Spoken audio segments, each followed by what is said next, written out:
అందరూ బాగున్నారా? Good evening అండి. మనం ఈరోజు ఎగ్ పొరటు తయారు చేయటం చూద్దాం. స్టవ్ మీద బాండీ పెట్టి ఆయిల్ హీట్ అయ్యాక ఉల్లిపాయలు, సన్నగా తరిగిన ఉల్లిపాయ, పచ్చిమిరపకాయ వేసాను. దాన్ని నీట్గా ఫ్రై అవుతుంది. ఫ్రై అయిన ఉల్లిపాయ ముక్కల్లో కొద్దిగా కరివేపాకు వేసాం.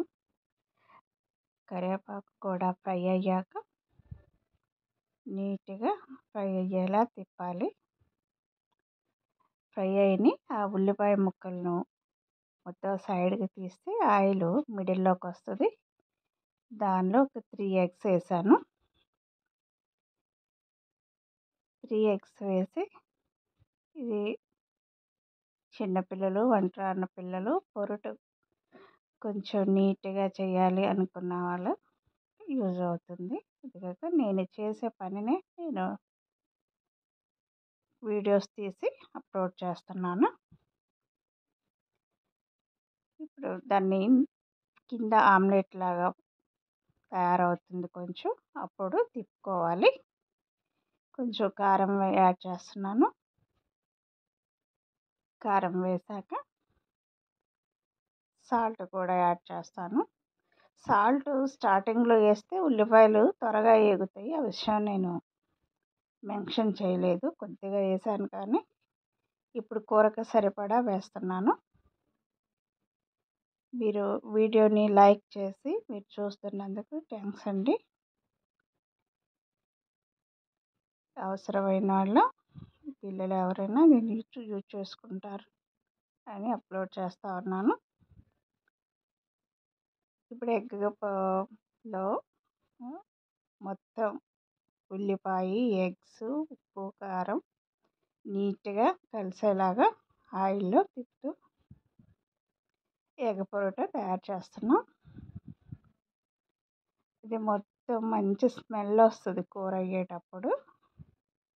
అలా అంతసేపు తిప్పండి.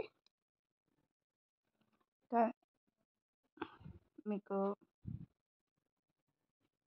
పిల్లలు కూరలు నచ్చక మారం చేస్తున్నప్పుడు, ఏదైనా సడన్గా ఇంటికి ఎవరైనా బంధువులు వచ్చినప్పుడు ఇది ఈజీగా అవుతుంది. ఎగ్స్ బాయిల్ చేసి ఇదంతా టైం టేకింగ్ కాబట్టి ఇది ఈజీగా అవుతుంది. ఏదైనా కూర నచ్చినప్పుడు సడన్గా చేసుకోవడానికి కూడా ఎగ్ పొరోటా చాలా బాగుంటుంది. నాకు తెలిసి ఎక్కువ పిల్లలు ఇదే ఇష్టపడతారని అనుకుంటున్నాను. పెద్దవాళ్ళ కన్నా బయటికి జర్నీలకు అలా వెళ్ళినప్పుడు కూడా పిల్లలు ఈజీగా ఇంట్లో ప్రిపేర్ చేసుకోవచ్చు. ఎగ్ పొరోటా ఆల్మోస్ట్ అయిపోయింది. ఎగ్ ఫ్రై చేయటం.